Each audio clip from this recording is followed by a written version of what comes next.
Merry meet. Tonight we're talking about the air element, which is all about our breath, our communication. It's about our mind, our intellect, our learning. Now, in our exploration of the elements, we're starting here because this is a place where many of us get stuck in our overthinking, anxious forecasting, inner criticism, and those pesky limiting beliefs that are sometimes operating below the surface. So, tonight we're going to talk about correspondences and also simple practices that you can use in everyday witchcraft, as well as a couple of spells that you can use to connect to the air element. And in a future episode, we'll be talking about how to work with the air element in our shadow work. So, Merry Meet. I'm Aislin. This is Ask Aislin. Tonight, I'm here talking about working with the air element. This is practices and correspondences. So, welcome to those who are joining us live. If you're here live, let us know that you're here. Drop a hello, Merry Meet in the chat. And also, we will be doing a Q&A as always at the end. So you can leave your questions and your comments in the chat. I'll be monitoring those as we go. And we're going to dive in. We have a lot to talk about tonight. So we'll first be starting with correspondences, a little background about what the air element is, its place with the rest of the elements. We'll talk about some correspondences and then as well as some simple practices that you can use and some spell work. And then, like I said, in a future episode, we'll be talking about how to work with the air element in our shadow work. So my plan had been to do all of this in one episode, but rather than cram everything together, it was far too much material. I figured we'll separate it into two episodes. So let's start. So before we begin, though, drop in the chat, how does the air element show up in your life? If you know what the air element is, you could probably answer that question right now. Those of you who don't know much about the elements, as we go, maybe you will be inspired and some of the things will resonate. Let us know how the air element shows up in your life, and also how it doesn't show up in your life as well. So sometimes we will find that we are one or two elements dominate kind of our elemental composition, and you may find that the air element is lacking for you, or it might even be in excess. We'll be talking about that tonight. And sometimes you may find that it is it's in excess at one time and it's lacking at another time, and then at other times it's balanced. So the other thing that's important to remember about elements, the elemental composition, especially within us, is that it can change from day to day and through the different practices that we do. So let's start by talking a little bit first. What is the element of air?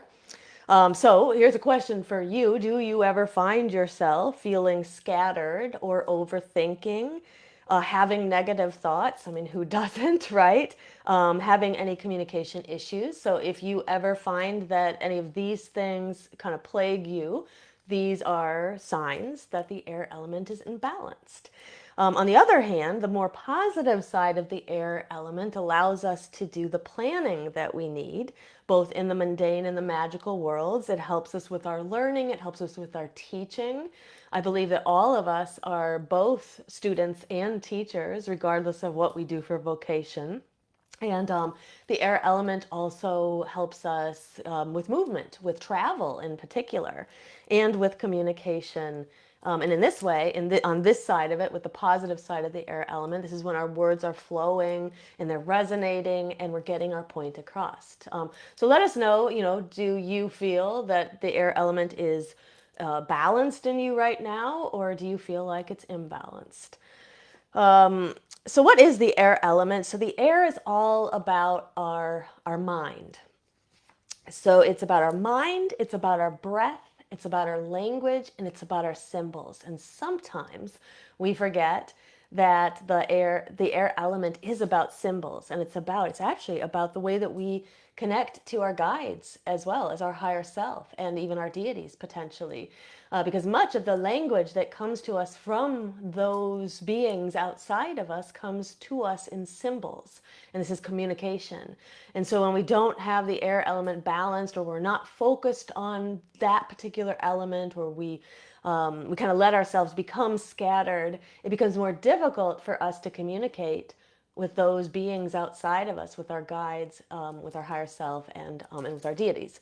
So I'm hopefully by the end of tonight, you will have a good understanding of what the air element is. You'll have a good understanding of how to know whether it's balanced or not in you, and then some practices and correspondences to help you work with it. So air governs our thoughts, our learning, our ideas, and our perspectives. As far as communication, it governs all aspects of communication. So sometimes when we think about the air element, we only think about the way that we speak. And we communicate, we talk, right? But the air element is also in the way that we listen. So if we're not able to listen, even if we're quite eloquent at speaking, if we can't listen, then we have some imbalances in our air element. And then another form of communication besides speaking is the way that we write. So the air element is present whenever we are writing anything to anyone or even to ourselves. So even in the way that we journal, the air element is present. So as I mentioned a little bit earlier, the air element is also present in messages that we receive. So those messages, those signs, those synchronicities, and those divination signals that we receive that are, so sometimes we don't receive our messages in words, right? That we need to interpret symbols sometimes. And that is also a way that we work with the air element. And then, of course, air element is also connected to our movement, and our movement can mean many different things. So it can mean travel, travel of information as well. So like when we disseminate information out and it travels across the world or across the country or across the state or wherever it's traveling, right, through the internet, that is also a form of the air element. And there's also movement in our curiosity. So when we're not curious, we're stagnant, right? When we're not wondering, we just kind of stick to what we know. But the air element encourages us to be curious, to learn more, to understand so we can intelligently communicate, but also so that it shapes who we become. And then the air element is also connected to our social exchange. So, you know, the internet is one way that we work with the air element, but any ways that there are social exchanges that take place, whether they're at in-person events or online events, through texting, through social media, through groups that you may join online or in person, all of this is the air element as well. And then something that also we sometimes forget is the air element is also about social justice. And so we're going to talk a little bit later about the different deities that can be connected to the air element, and one of them is Athena, and some of these other goddesses and gods that are connected to justice. So just taking a break to say hello to those who are joining us. So say hi in the chat if you're here. Let us know you're here. Merry meet to Andrea and Kelly and Cersei. Merry meet. And to Debbie, Merry meet, and Anthony's also here. Merry meet, everyone. So Andrea says that the air element shows up for her through her creativity. Cersei said she's a Libra, and she said I have 5 planets in air, so I do tend to overthink, and that is true. When you are heavily dominant in a certain element within your astrological chart, then you can notice yourself drifting into some of the more negative qualities of that element. So, for example, I am a fire sun, an Aries sun. And I have a lot of planets in Aries and a lot of planets in other fire signs as well. And so I can drift into the more negative traits of the fire element. So I think it's always important to look at our astrological charts and kind of understand where your planets are placed, especially your main 3, your sun, your moon, and in your rising sign, your ascendant, and kind of seeing what elements those are connected to. And that will also kind of give you a sense of what element is more dominant in you and then which elements are less dominant, and then that can give you a sense of like how to find balance. At the end of the day, if you've been following me long enough, you probably figured out that one of the things we're always aiming for is balance. So whether that's the balance of our chakras or the balance of our elements or the balance of our energy or the balance of our practices, right? Our mundane versus our magical lives. It's all about balance. So Kelly said she's an air sign, and she said she's very much a thoughtful person. She said I'm a planner, I'm an organizer, and a teacher. So I can definitely be unbalanced and notice most in in communication. And so sometimes you will notice when you're unbalanced, when you see one kind of aspect of the air element dominating, for example, right? So like the think, she knows it's mostly in her communication. And this will look different for everyone as well. And Anthony said he needs more astrology classes. And in Shadow Seekers, we have some. I'd highly recommend anybody in Shadow Seekers to check out the beginner astrology for witches, especially because it teaches you mostly about your three main signs and then kind of how to know which elements are connected to those. But astrology is not the only thing that we pay attention to with the elements, but it can be important. So I always tell people to, look at your astrological chart if you want to know kind of your elemental balance. What I would do is I would look at my astrological chart, and you're going to look at all of the planets and what signs they're in, and then you'd have to have a little bit of understanding about which signs are connected to which elements. So we're not going to get into all of that tonight. You can always look that up, that part up. But if you, when you do this, what I would do is I would double the influence of your sun, your moon, and your rising sign, and then otherwise add up every other planet and then give those ones 2 points each. And then you will be able to see which element is more dominant in your chart and then which ones are more lacking. And so when I did that, I found that fire is most dominant. There's some air is probably second after that because my rising sign is, my moon is in Gemini. And then after that, I have some water and I have very little earth. And what doing this exercise helped me understand is, I need earth to be grounded. And so then that gave me practice. It gave me a direction of kind of where to take my work. So I started doing a lot of grounding practices, and that helped me come back into balance. So you'll want to look definitely at more than just your sun and your moon and your rising sign. But I'm a little off track, so I'm going to get us back onto focus. But try that exercise. It can be very illuminating. In addition to like everything else that you learn about the element, can kind of help you understand when you're balanced and when you're not. So what does air feel like energetically? So if the air element within us is balanced, you're going to feel like your mind is clear, your thinking is clear. And so think about these as we go through them. Like, do you resonate with any of these things that I'm mentioning here? You'll feel like your curiosity is normal. So you're curious about things. You have kind of that spark of curiosity. You will feel mentally flexible, which means you'll be able to change your mind and you won't be so rigid and stuck in your thinking. So you'll be more open-minded, right? And you'll be able to be more articulate with the way that you talk. You'll also be more receptive to listening to other people's ideas and hearing and that aspect of communication. So that's what it will kind of feel like when air is balanced within us. So let us know in the chat, whether you're live or watching back in replay, do you feel that your air is balanced right now? Now, on the other hand, if your air is in kind of excess, then you may find that you have a racing mind. You may find you're anxiously forecasting. So what that means is you're allowing your anxiety, and I do this too, you're allowing your anxiety to kind of lead what you think is going to happen in your life next. And so you're forecasting the future. You're kind of predicting the future, imagining things that are happening, but it's coming from a place of anxiety, which is generally not a good place to be when we're looking forward into the future, when we're trying to kind of divine or see things. That anxious place is never going to be a good place to be. You may find that yourself kind of stuck in analysis. So you're analyzing everything. Analysis is great. It's a positive aspect of the air element.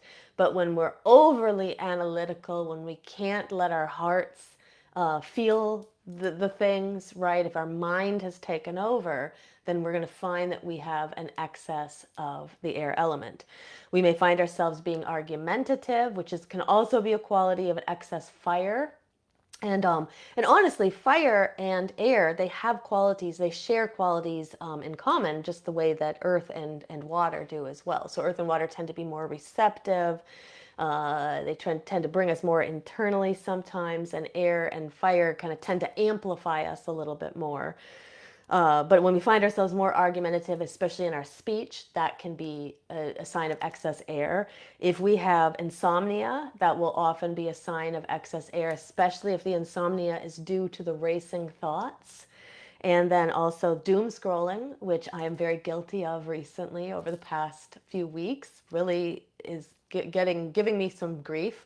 But doom scrolling is also like we're searching for information for some reason that will make us feel better, and oftentimes what happens is we keep scrolling and we just see it gets worse and worse and worse. So to me, it should be a sign. Nothing good and positive will come of that. When we start to feel those feelings, it's a good time to put the phone or the device away and do something that might be more productive. So so this would be if we have the excess air. Right now, if we have deficient air, and so let us know in the chat, do you feel like you are at a place where your air is more excess? And just by the way too, if you sit here and you feel like you connect to all three categories, balanced, excess, and deficient, which is the next one I'm going to talk about, you are not alone. It's actually very common to feel that you connect to all three, because in our quest to find balance, what will happen is when we're not in balance, so like sometimes we're in balance, and then sometimes we drift off into the excess, and then in an effort, we'll kind of catch ourselves, whether consciously or unconsciously. In an effort to bring us back to center, sometimes we go too far. So then we go into the deficient side, right? And then in an effort to bring us back to center, we go the opposite way, and then we may go back into excess. And then sometimes you kind of go over that middle line, which is where balance is. So the key is not to think, and this is like, definitely hear this here, because this is about all of your chakra work, all of your elemental work, and pretty much all of your witchcraft and shadow work. Is the key is not to do a couple of things, think you've taken care of it, and then walk away and be like, I'm done balancing air. This is like a constant thing that we work with. So to be a witch, we're always working with the elements, and we're always working towards balance, right? So I may become balanced today after doing certain practices, but I can't be assured that I will stay balanced for the rest of my life. So I'm always returning back to kind of looking at these things. It doesn't mean I have to be exploring this all the time, 24/7. But I think it's good to come back at certain points, in the year, and we have a few points in the year when we can do this to kind of question our balance and look at our balance and engage with it. And some of those points are at the equinoxes. So both equinoxes, both spring and fall equinox, are good times to kind of reevaluate balance. And the first quarter moon and the third quarter moon of every lunar cycle are also good times to evaluate balance. So you don't have to be thinking about it all the time, but at those times, kind of make a point to just ask yourself. Just doesn't need to be a long question or a long time spent thinking about it, but just asking yourself, where am I at with my elemental balance? That's a little practice you could add in at those points of the solar and the lunar wheel. Okay, so back to deficient air. Deficient air looks like foggy thinking. It looks like difficulty focusing. It looks like feeling kind of cut off from our ideas and our words.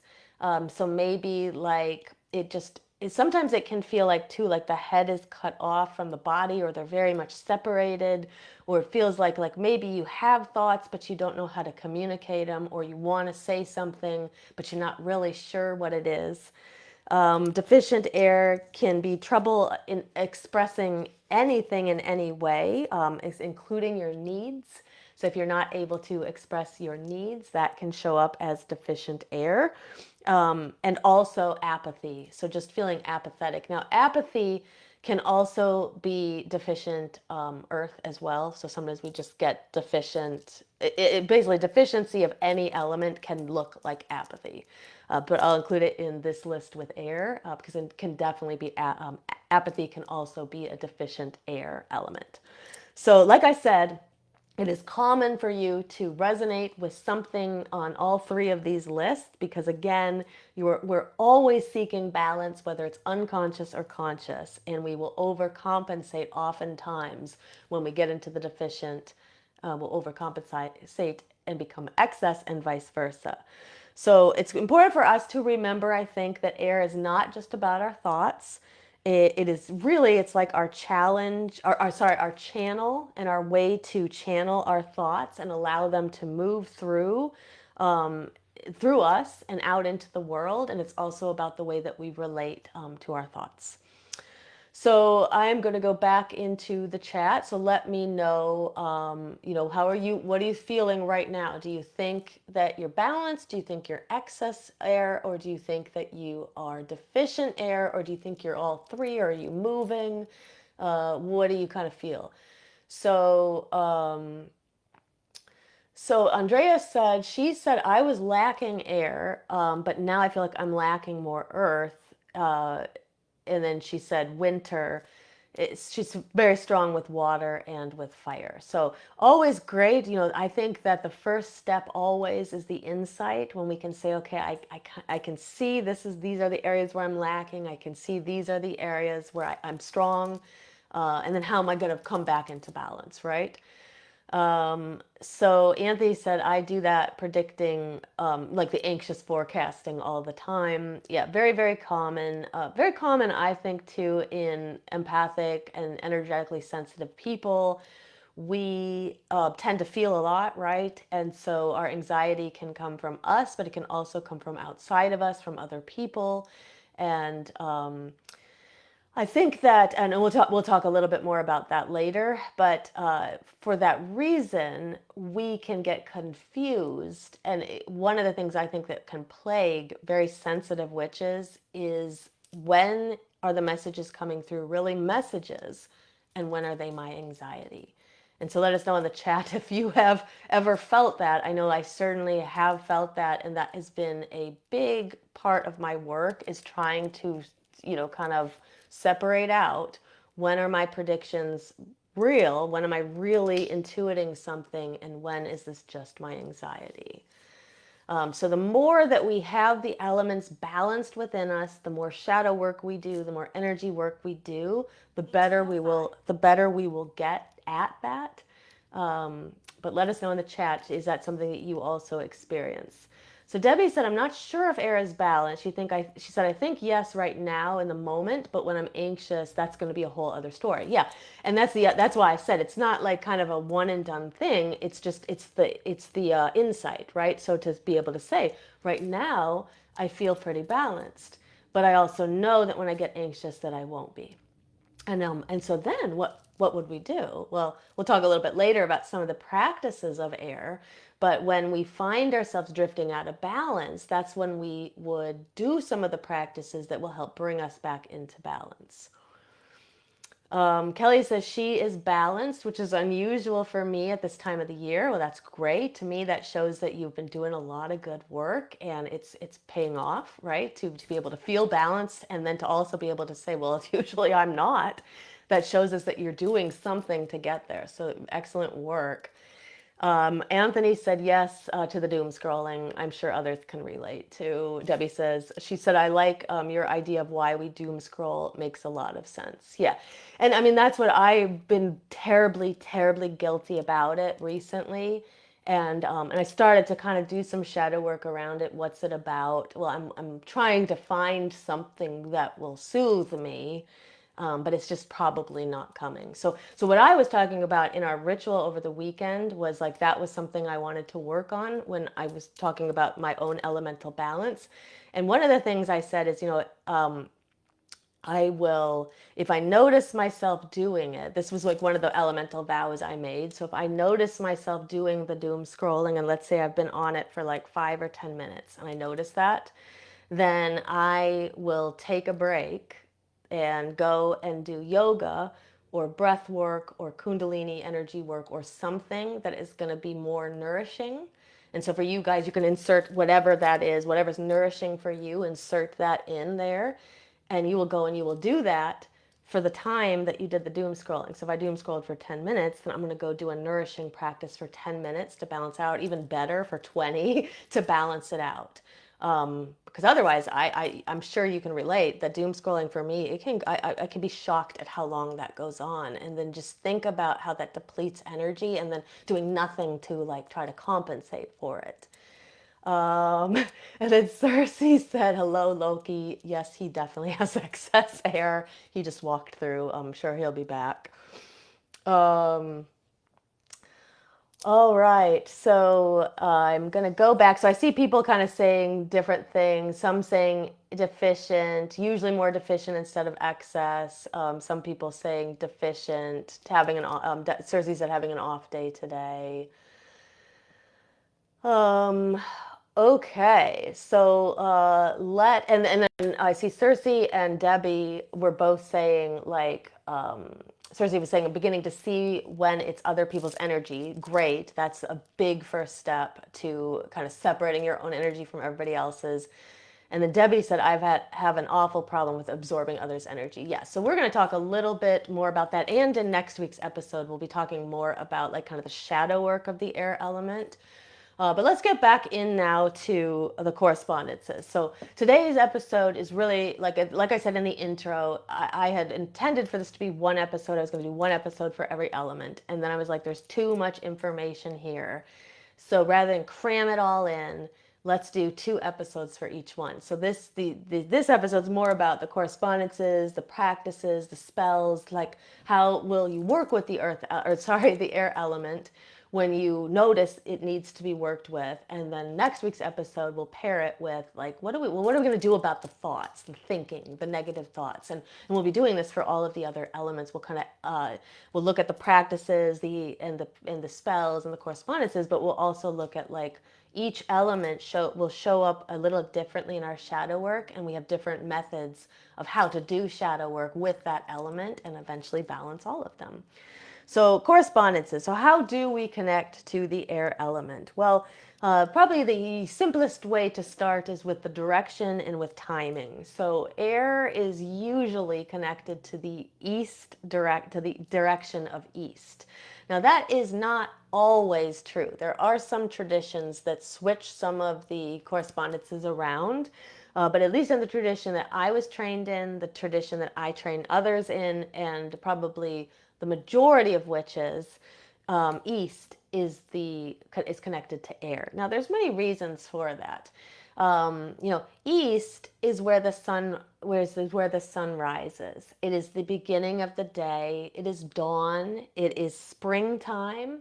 It's new beginnings, right? And so it would make sense that kind of this first element would be placed there at east. Now, air workings tend to be effective when you need clarity. So by the way, so like you don't have to work with the elements in your witchcraft at all. There's plenty of witches who don't even work with the elements. But if you're interested in the elements, I think that they are a very accessible way for us to kind of, I don't want to say like portion off or partition off our spell work, but to kind of figure out like what are the most effective ways to do spells and practices that will lead to what we want. And so if we can kind of figure out what element is connected to our intention, it then opens up a whole set of practices around that element that give us means to work with that intention. So the same thing is with the chakras. The chakras are such an accessible way to work with energy because they help you identify the imbalances, and then they give you the practices that help you bring yourself back into balance. So that's the same I feel with air and earth, water, and fire, and working with the elements. So when you need clarity, when you need insight, when you need perspective or a shifting perspective, these are great times to work with air. Now, these are not the only times to work with air. So you could also work with air when you need to work with your communication, right? When you need justice, that would fall under the umbrella of air. When you need travel, like let's say we're working on planning a trip and we want to do a spell or something to help us with our planning, that is a good time to use the air element. Let's say we're a student and there's a big exam coming up and we want to do a spell to help us do well on the test. This would be a good time to be working with the air element. By the way, I've done that for my own students when I was worried they wouldn't pass the test. I actually did air related spells for them that they never even knew about. And to just aid there and guide them and help them to do well. So other times when we might want to work with the air element, so before important conversations. So if you know you have a difficult conversation coming up, if you have a speech that you have to give, these would be times to use the air element. Writing, we can bless our writing with the air element. Interviews, if you know you're going on an interview, bringing in the air element and doing practices with the air element can be very beneficial. Negotiations. Let's say you're buying something or you're selling something and there's a negotiation. This would also be a good time to use the air element. I used it recently when I was dealing with the insurance company after a minor accident that through a series of unfortunate events led to my car being totaled. I had to then deal with the insurance company to try to get a good payout. And then I had to try to negotiate like a sale of a new car. And all of that to me fell under the air element. And so I used I used air when I was doing my magical working, because that will help me with my negotiations, right? Help me be able to communicate better, and have myself be heard and my needs be heard. So other times when you might work with the air element in your everyday witchcraft practices or in your spells is when you want to shift a thought pattern. So that's a lot of what we'll be talking about next week, is what do we do about the pesky limiting beliefs and thoughts that we pretty much all have. But whenever we want to shift a thought pattern, this can be a good time to work with the air element. Now, colors that are associated with the air element are classically would be yellow. So in our own tradition, we associate yellow with air, red with fire, blue with water, green with earth, and then purple with spirit. Now, there are other classifications, correspondence systems, and your system might be a little different, or the ones you read about might be a little different. The air element is also associated with the color pale blue. I interchangeably use those two. It's a much different blue to me than the deep blue of water, of the water element. So very light pale blue. Sometimes people will also associate air with the colors white or silver. So those are also options. Now, on a practical note, though, when it comes to colors, for me, whenever it comes to colors for your intentions, it's really for you to think about what color feels most connected to that intention. So you don't have to just go with what other people say or what people have traditionally used. I really encourage people to use their own intuition, like what color most resonates for you when you're thinking about an intention. So when it comes to air, you might think to yourself, like, what color, when you think of the word clarity, what color comes to mind? And that could be a good choice for you when it comes to the air element. Now, as far as tools and symbols go, so any of these can be brought into any practices to help you connect to air. So the feather is a great tool. So I was going to show you this really quite beautiful feather that I have here. So let me see. I have the little, I'm getting the card out of here too so I can read it to you. But this feather, Beth brought this back from, where was it? somewhere in Canada. It doesn't say here on the bag, but she went to Canada over the summer with her mom, and she brought me back this feather from one of the gift shops that they went to, and it's ethically sourced and blessed. And this particular feather is supposed to be connected to ancestry. The different ones had different intentions, but just very, very beautiful. I haven't used it yet, but I plan to use it in my ancestor work. But feathers are very much connected to the air element. So sometimes people think we can only, like, the only way to connect to the air element is through like incense. And that is also on the list, incense.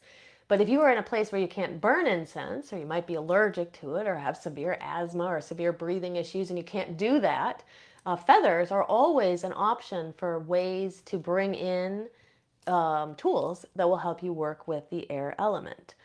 So feathers and fans can also be good. Anything that helps to move air.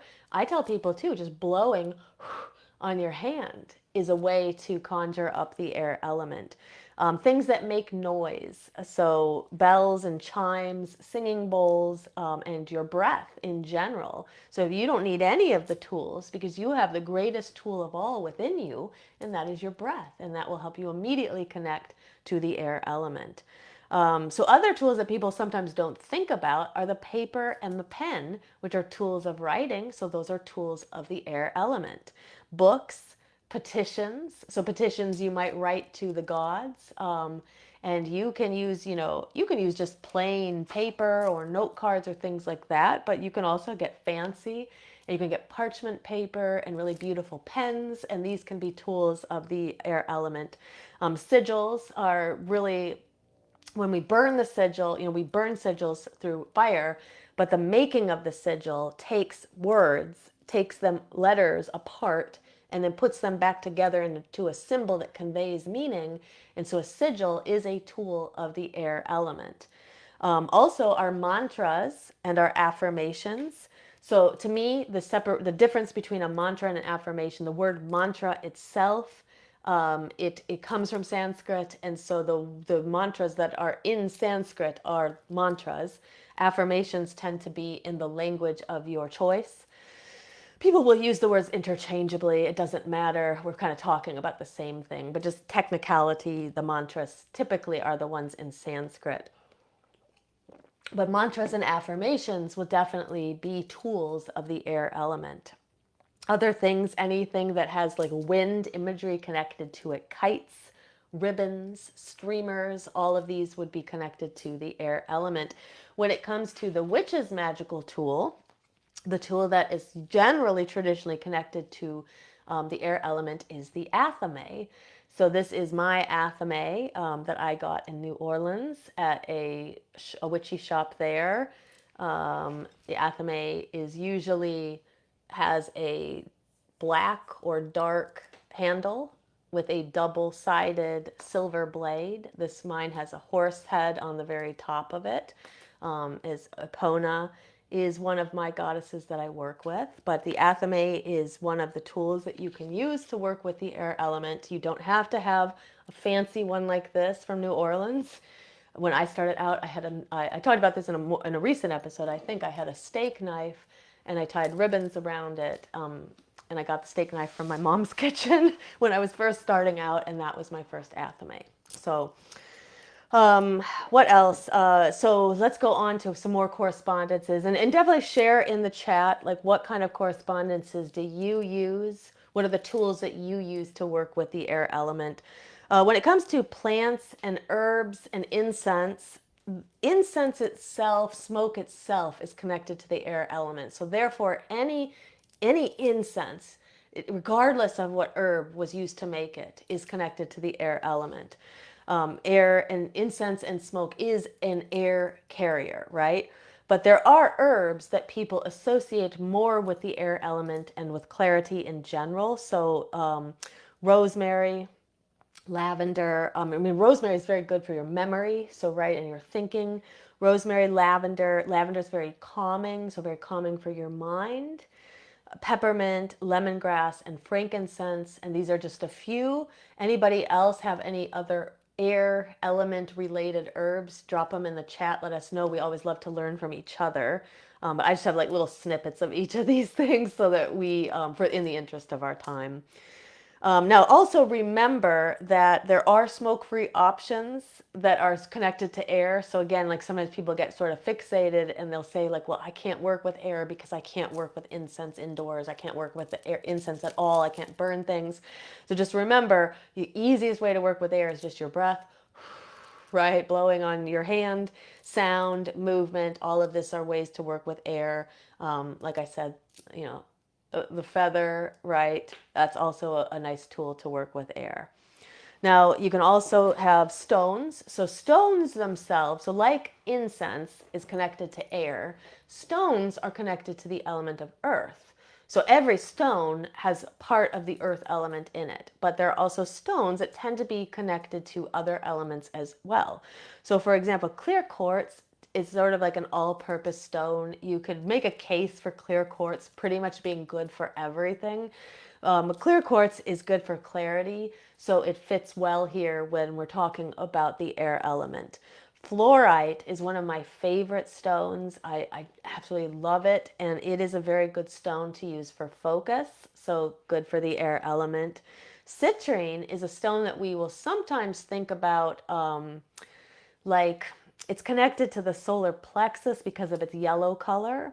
So it can connect to the fire element, but citrine, that very like light yellow color also helps to connect it to the air element, and it can bring about more mental brightness. So if you feel like mentally you've been kind of dulled, like your senses are dulled or your thoughts are dulled, then citrine can be a really nice stone to work with.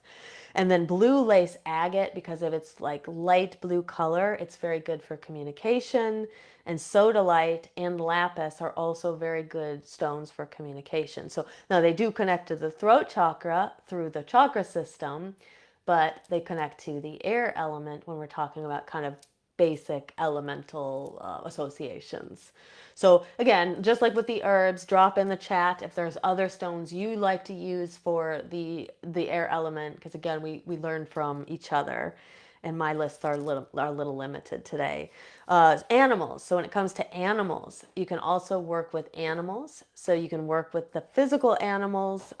You can also work with so like through making connections to like birds and things like that and insects. But you can also work with their energies and so like you don't actually have to have the animal present in order to be able to work with its energy, its kind of spirit, right? So animals that are connected to air are birds of any kind, butterflies, bees, flying insects. So the thing about all of these animals is that they have movement and messages kind of together, right? And in both movement and messages are associated with the element of air. Now, air teaches us to pay attention to the thoughts that are passing through. And so, animals can also, in particular, animals that fly, they can also teach us to pay attention to the messages that are flying, that are flying through, that are coming through. So, it's no surprise that many animals that fly have associations with being messengers. Like all animals can be messengers, but when we think about like people receiving omens or signs, they will often receive them through birds, right? Through insects, through butterflies, through hummingbirds, and people will say like the spirits of those who are gone will come through, and they come through animals that fly oftentimes. So, so animals, they can be a very positive and profound way for us to connect with the earth element. Air element. And then there are some deities too that we can work with. So now to be a witch, remember you don't have to work with deities, but if deities are of interest to you, if they are something that you work with in your practice, then the deities that are associated with air, they tend to fall into a couple of different categories. So they might be tricksters, and tricksters are often communicators. So remember when Loki the cat walked through and Cersei was like, there's a lot of air energy, absolutely right. So not only the cat himself, who's like a spaz, he's got a lot of air energy in him, and he's a Gemini, by the way. But But also that his namesake, Loki, the trickster god, is also connected to the air element. Messenger spirits, those who bring us messages, wind spirits, obviously makes sense that they would be connected to the air element, and also any deities that are connected to justice. So I encourage you, like if there's a certain pantheon that you really connect to, I encourage you to kind of explore your pantheon, see who are the air deities, or what about the justice deities in that pantheon, what about the tricksters or communicators or messengers. Any of those could be connected to the air element. And some of the deities can be connected to more than one element. So, for example, Ganesha, for example, is a he could fall into this category because he is a communicator, and he is somebody who kind of opens up pathways, right? Opens up pathways to communicate with the other gods. There are similar deities in other pantheons. So, for example, like Papa Legba, Elegua, is from the Yoruban tradition, is also a god that is known to kind of like open up the communication lines to the other deities. So these deities are definitely going to be connected to the element of air. But Ganesha can be connected to the element of earth as well through his connection to the root chakra and kind of removing blockages. So probably you can make a case for many of the deities to be associated with more than one element, but these ones tonight that I'm talking about have some real good connections with air. So like I mentioned, Ganesha and Elegua or Papa Legba. Oya, another Yoruban deity, is associated with air. Odin definitely will have an association with air, and he has his connection to his ravens. Zephyrus of the Greek pantheon is very much connected to the air element, and as is Zeus. Vayu is a Hindu deity who is connected to the air element. In fact, Vayu is a wind that is said to be in your body, so it helps to move energy. And then just I wanted to pick a goddess of kind of justice. So we have Athena. So she can also be a good one to work with if you want to work with the element of air. But of course, my list is not exhaustive. There are plenty of other deities. Just doing a quick web search, it's you're going to see dozens and dozens and dozens of them come up. So kind of think about what pantheon are you connected to, and then see if you can find who are the deities connected to air, or who are the communicators, who are the tricksters, and those are going to be the deities that you could potentially work with if you would like. So let's also talk about working with the element of air. I got to kind of speed it up. Thank goodness I decided not to put all of this in one episode, because I've still got quite a bit to talk about, and we have some limited time here. So first, a practice for working with air in everyday life is breath as spell work. So I cannot hit this one hard enough, and really tell you, like, if you are somebody who is not really working with breath and never has, or has kind of brushed it off as being unimportant, it's one of, to me, I just can't say how life changing it can be. Your breath is your life force, according to most spiritual systems. It is your life force. And so if you learn how to move it properly, if you spend time working with it, you are spending time working with your own life force energy, which is which connects you to your spirituality, to everything outside of you. So I think that, like, breath work is your portable air magic. You do not need any of the tools because you have it inside of your body. You just need to learn how to use it. And one of the problems for us, most of us, is the world is very chaotic and scattered and shifting all the time. So the world itself is kind of like excess air, right? And so it can get us carried away, and we can feel so anxious sometimes, and and then on top of it, a lot of us are very sensitive to energy and other people's energy, and we're carrying everybody else's energy, and our breathing is often right up here in this little small part of the body, and it's very limited and it's very shallow. and you're not using as much of the life force energy as you could. So that's why I recommend people have some kind of a regular breath work practice. It doesn't mean you have to do it every day. Even if you did some breath work one time a week for just 10 minutes, you would see some very big changes in your life. If you do it even more, you'll see even bigger changes. So, so breath work, I'm gonna talk to you about some like kind of witchy practices you can use with breath, but breath work doesn't even have to have any of this. It could just simply be you sitting, closing your eyes and breathing, or lying down, put your hand on your belly and breathe. And when you lie down, you're more likely for your body to go into diaphragmatic breathing, which is one of the best breath patterns that we can have, because it's fully utilizing all of your breath to its best capacity.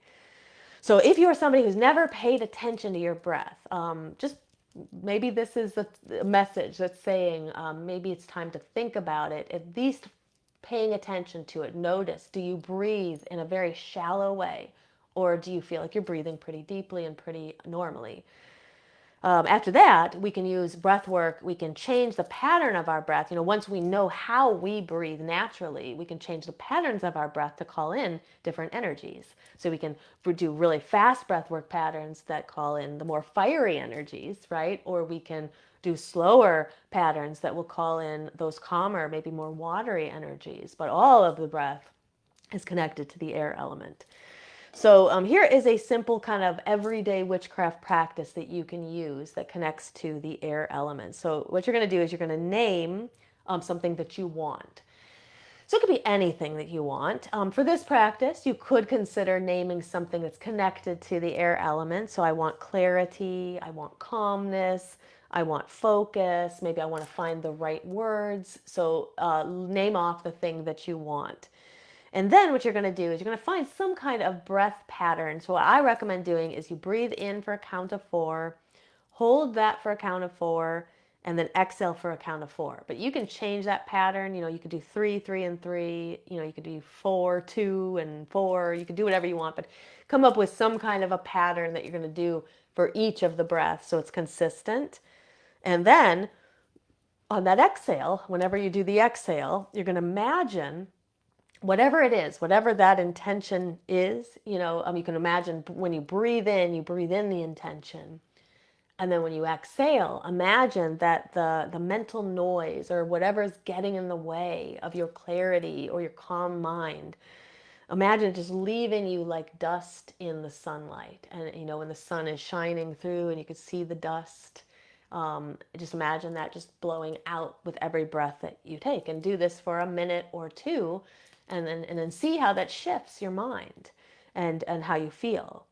So the breath regulates your nervous system, so it's got some very beneficial physical aspects to it, but at the same time, there's the magic of air in your breath as well. So that's why I say, can't go wrong with breath. And if you're somebody who hasn't been using your breath, maybe this is a sign to pay a little more attention to it. Now, another way that you can work with the air element in everyday kind of witchcraft is through sound clearing. So you can use bells, you can use chimes, clapping, singing, chanting. Any way that we get sound going is going to help us to clear the space, right? So you can have a little script that goes along with it. So let's say you want to kind of clear out some energies. So you could say, I am not forcing anything out. I am changing the frequency of my space. So I'm not forcing anything out, but I'm changing the frequency of my space. And you really do get to set that intention. Like, what is the intention of your space? And tell the energies that don't resonate with that intention to leave. And then you can use the sound as a way to kind of encourage the energy that you want to be drawn in and the energy you don't want to be drawn out. So sound can be very effective. I think that doing a practice like that, like clearing with sound, can be very beneficial before you do other things that kind of relate to the earth element. So like maybe before you do your divination, because you want to be very clear on the messages coming through and be able to recognize the signs and the symbols. You could use the sound clearing before you're going to do some writing, or before you do your journaling, or before you have hard conversations as well. And then a third practice that kind of goes along with this section on everyday witchcraft is the petition and release. So we talked about this a few weeks ago. I think it was when we were coming up with intentions for the new year and the visions for 2026. So we talked about writing a statement of intent on a piece of paper. So write out whatever your statement of intent is, and this could be related to something connected to air, or it could be any intention in general. When you write that out, you can fold the paper away from you as a symbolic gesture of letting go of something or banishing something. But if it's something that you want to draw in, you can fold the paper toward you. And that symbolically shows your unconscious that this is something that you are bringing in toward you. So you can also pair this practice with breath or with sound. So you can kind of stack these practices. So you could do a little breath work. You could do some sound to kind of clear the space, right, of scattered energies. And then you could write your intention on a piece of paper. If it's something you're drawing in, fold it toward you. If it's something that you're banishing, fold it away from you. And then as far as what to do with the paper, you can do several different options. You can just place it under a candle. Maybe you also use a candle in this practice that you're dedicating to your intention. Even better, we could bring in like a yellow candle or a light blue candle. So we're bringing in that connection to the air element. So you could place your intention under the candle. You could place it in a book. Sometimes I like to place them in books so that I find them later, because you're going to forget about it. The idea is like, sometimes with spell work, we do it and it's sort of meant to be done, right? And we put it away, but then you'll find it later, and then you can reflect on, did it work out? Did I draw this energy in or not? And if I didn't, well, what could I do to better facilitate the drawing in of that energy, or the banishing of that energy, if it was something about banishing? You can also tear the paper up if you want, or you can burn it if you would like as well, and send the petition off to the universe. And then another practice you could do just kind of in everyday witchcraft is building an altar for the air element. So you can place any of the symbols that we talked about today, feathers, papers, bells, any other symbols that you connect to air, like images of birds or butterflies, bees, other flying insects, colors, blue, yellow. Those would be good for your altar cloth or for candles. So you can actually create your whole entire air element. I think a fun thing would be to kind of commit to working with the elements one at a time.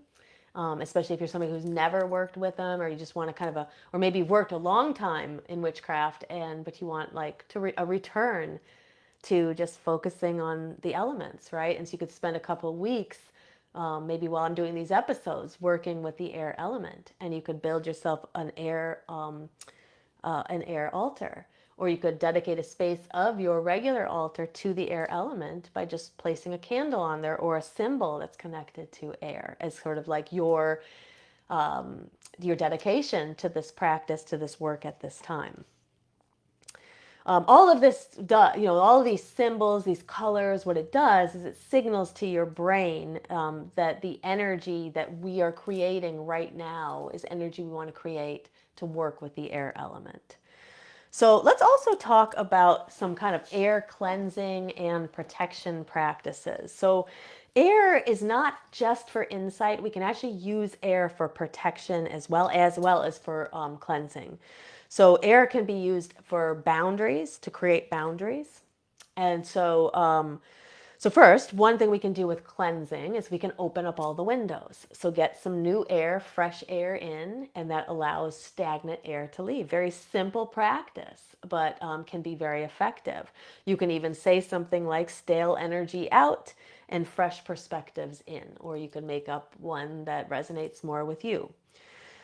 You can use fans and feathers or brooms to sweep, right? So we can do a sweeping practice. So this would be a good way to move energy. So if you want to sweep in a counterclockwise direction, it will help move energy out. If you want to sweep in a clockwise direction, it can help move energy in. So sometimes what I like to do is I sweep in two different directions. So I'll first sweep it counterclockwise and kind of think about the things I'd like to let go of, or just a general banishing of kind of negative energy from my space, and then sweeping in the clockwise direction as I am, and then think about what I want to bring in. So maybe it would be like clarity or something like that if I was working with the air element, or better communication. But it could be any intention that you can imagine. You can also do kind of like sweeping around your body. So sometimes people think you can only do that like with sage or with incense. So that is a really good way to kind of clear your aura, is to take incense. I wish I should have brought a stick of incense here and done it, but take the incense and just wave it around your body. Don't forget to try to do it around the back of your body as well.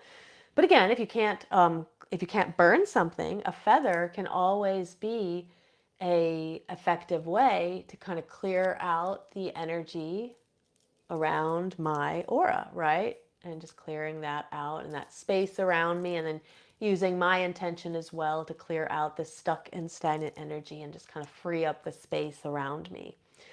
So that can be a really effective kind of cleansing way to work with air. So another thing you can do that's very cleansing is sound cleansing. So this is very effective for shared spaces. So if you can't burn things, maybe the people that you share the space with don't mind if you make some sound, or you have bells, or maybe a little chanting. That can always be very effective at clearing out energy.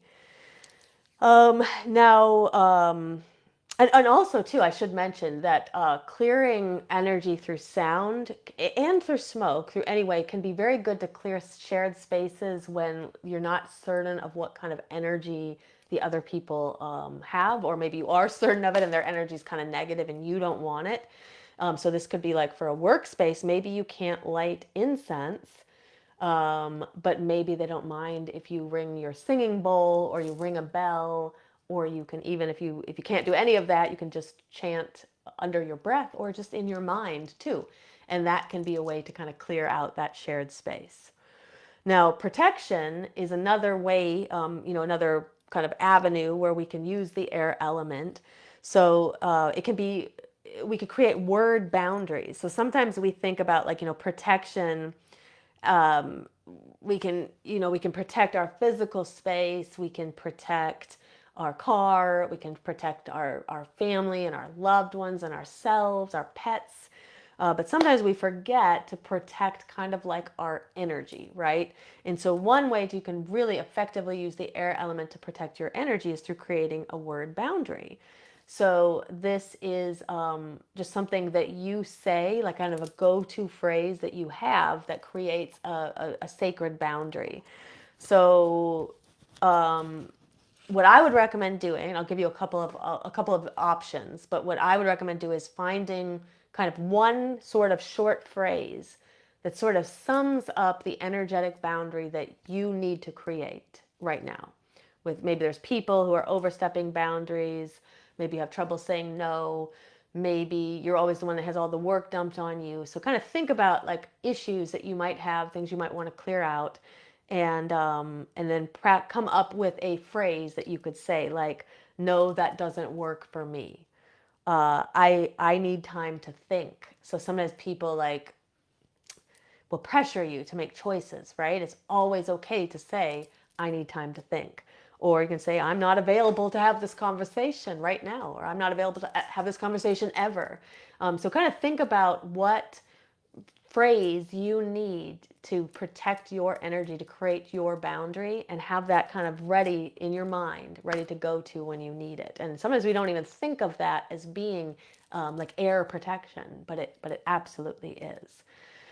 Air protection is about the way we use language, not about creating force fields. So maybe with some of the other types of protection, maybe we're creating force fields or things like that. But here we're using our words.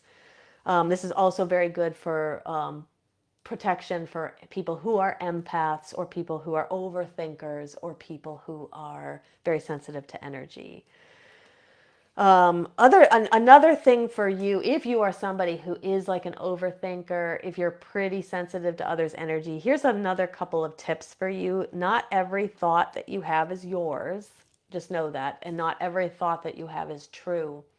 So we have like 80,000 something thoughts a day. And that was really eye opening to me when I really fully understood what that meant, to say not every thought is true and not every thought is mine. So sometimes some thoughts come from other people. It can come from even spirits around you or people's. If you're really super sensitive to energy, you can pick up other people's thoughts. But even if they are your own thoughts, they're not always true. Just because you think it doesn't mean it's real and doesn't mean it's true. And chances are it's probably not, especially if it's quite negative. And also, not every thought always deserves a response. So that's another thing to think about. You don't always have to respond to every single thought that you have. Okay. So I hope that helps. I wanted to kind of leave us with maybe a spell as well to think about. So here's a spell that we can use for clarity and or focus.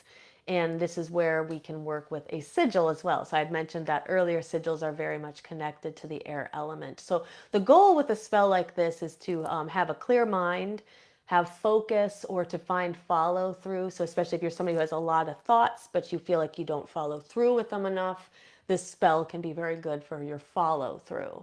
So all you need is paper and pen. That's it.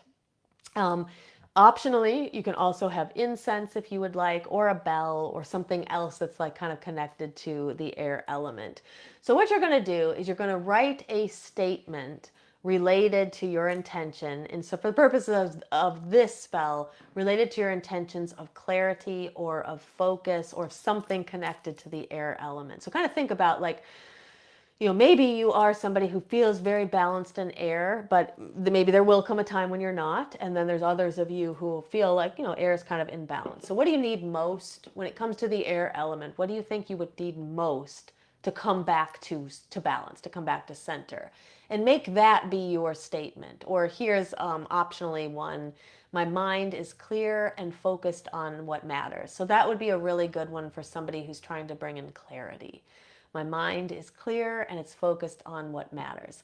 So after you do that, after you have your intention, you're going to create a sigil.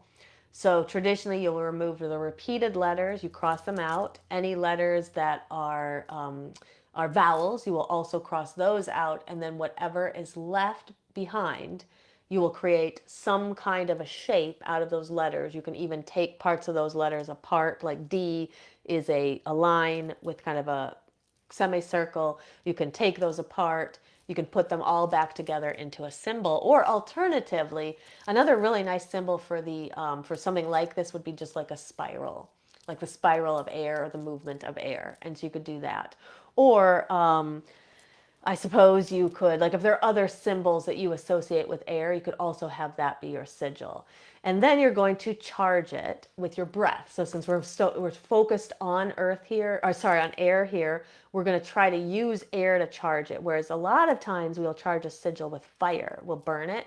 Here, we're going to breathe on it. So you're going to take 3 very slow breaths. And as you exhale, each of those, you're going to blow on the sigil. So you have it written out, right? And you'll blow on it. And you'll do that 3 times.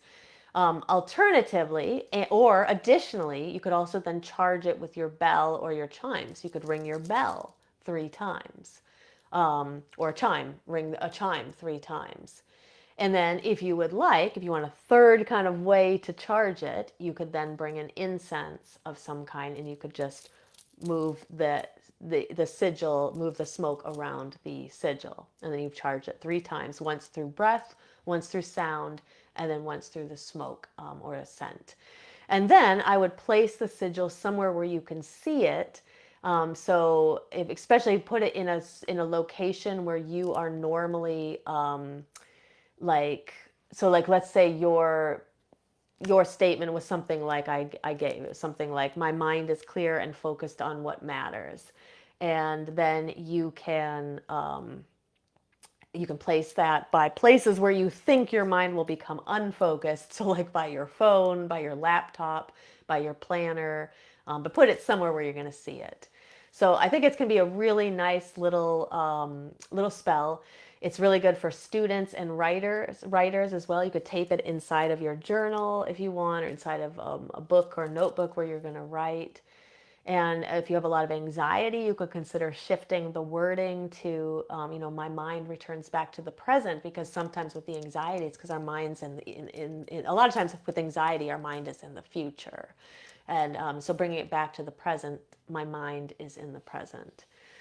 So hopefully that helps. Here's another really quick little spell too for communication to help you find the right words. So this is called the right words charm. So this is a good one if you need to speak clearly. Maybe you have a conversation coming up and you're worried about that. You need to stay grounded. You want to be able to choose your words wisely. These would all be good goals or intentions to have when you do this spell. So for this one, you need a small piece of paper, you need a pen, you're going to need something like a ribbon or a piece of string. And so what you're going to do is you're going to write down 3 words. So the ones that I recommend are just clear, kind, and direct. So remember, this is about communication. But if there are like 3 words that you feel more encapsulate what you want your communication to be about, you could change these words. But I recommend clear, kind, and direct, right? So you write those on a piece of paper, fold it toward you because you're trying to bring in. And then what you can do is you can tie the ribbon or the string around the piece of paper, and you say something like, I speak with clarity, I listen with wisdom, and I choose what's true. So I speak with clarity, I listen with wisdom, and I choose what's true.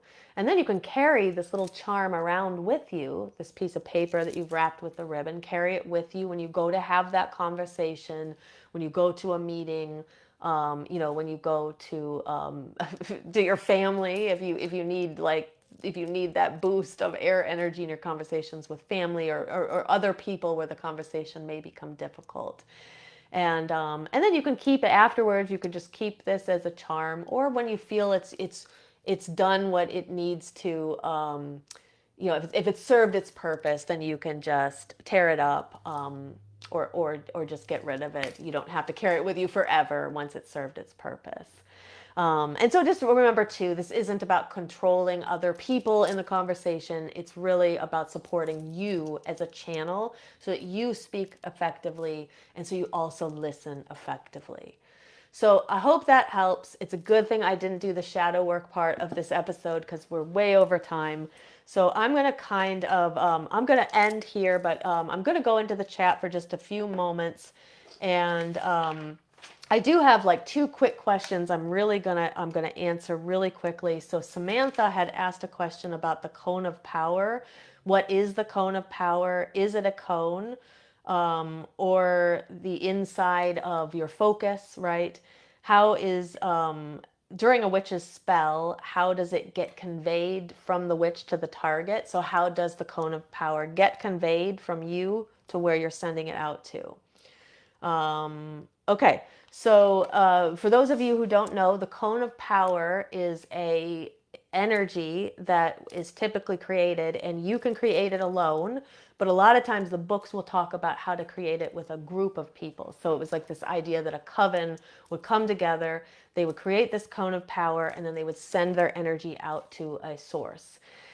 So how do you create it? So creating it alone and creating it with a group can be very similar. When you're doing it alone, there's less to worry about. When you're doing it alone, you're just thinking about the way that you are raising the energy. So instead of like rubbing your hands together or scratching your nail beds like I like to teach, or using breath work or movement or chanting or dancing, the cone of power is where you mentally direct your energy, and you kind of imagine your energy becoming this cone that is very large at the base of it and then more narrow at the tip, right?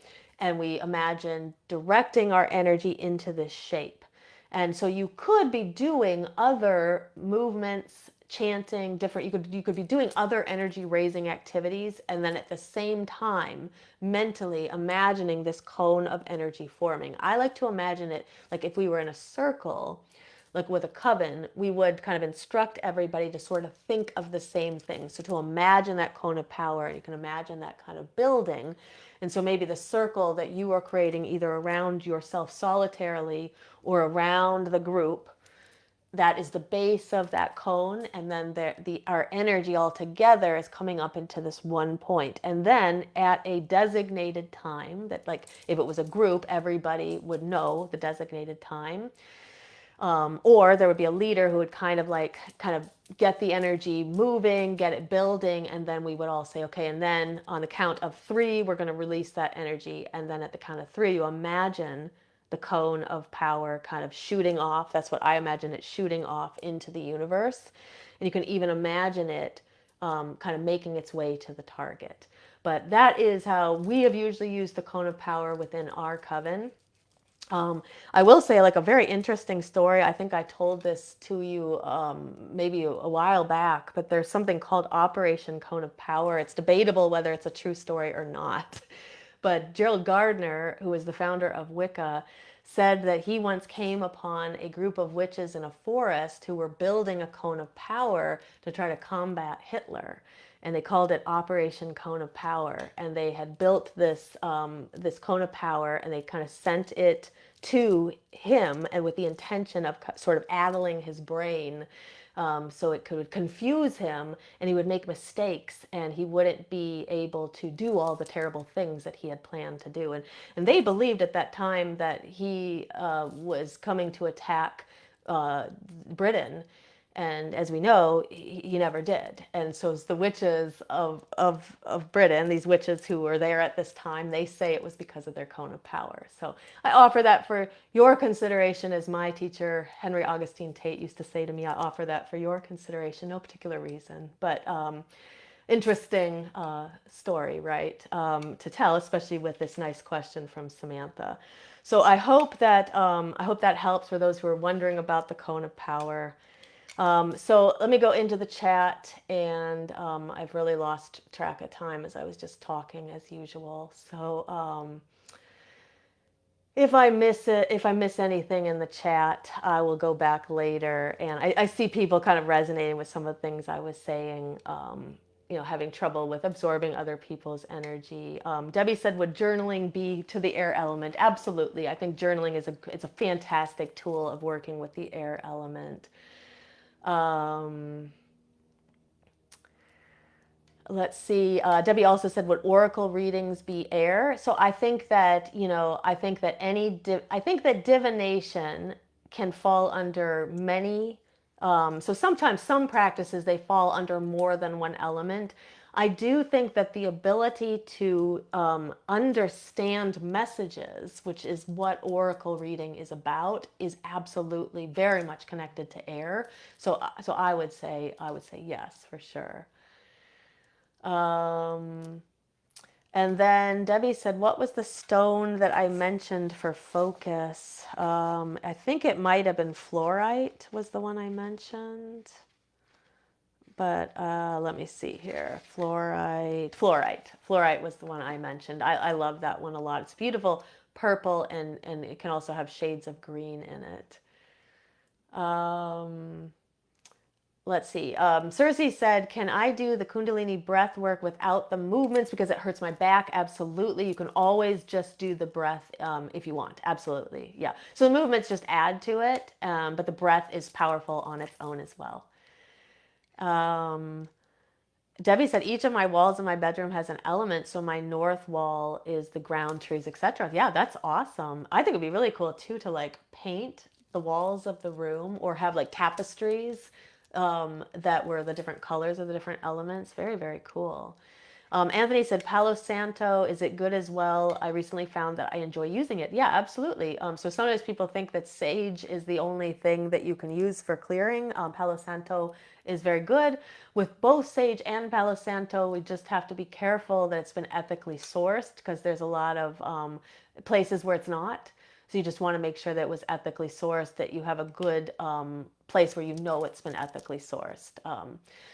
As far as like sage goes and Palo Santo, sometimes what people will say is like Sage can kind of clear out, and then Palo Santo can bring in, can draw good energy back in. So sometimes people will use both, but absolutely it's absolutely a great one to use.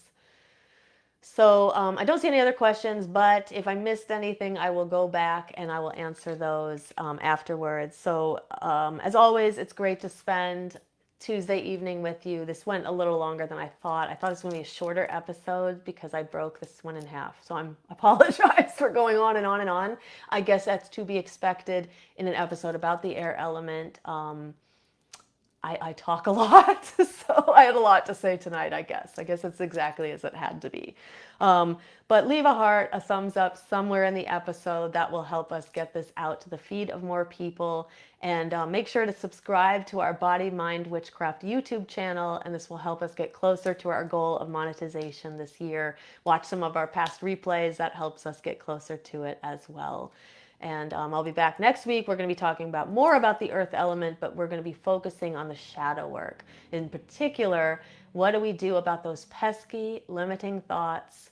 Those are the ones that are in our way. And when we can clear those out, we'll be more effective at our witchcraft and just more effective at life in general. So I will see you next week for that one.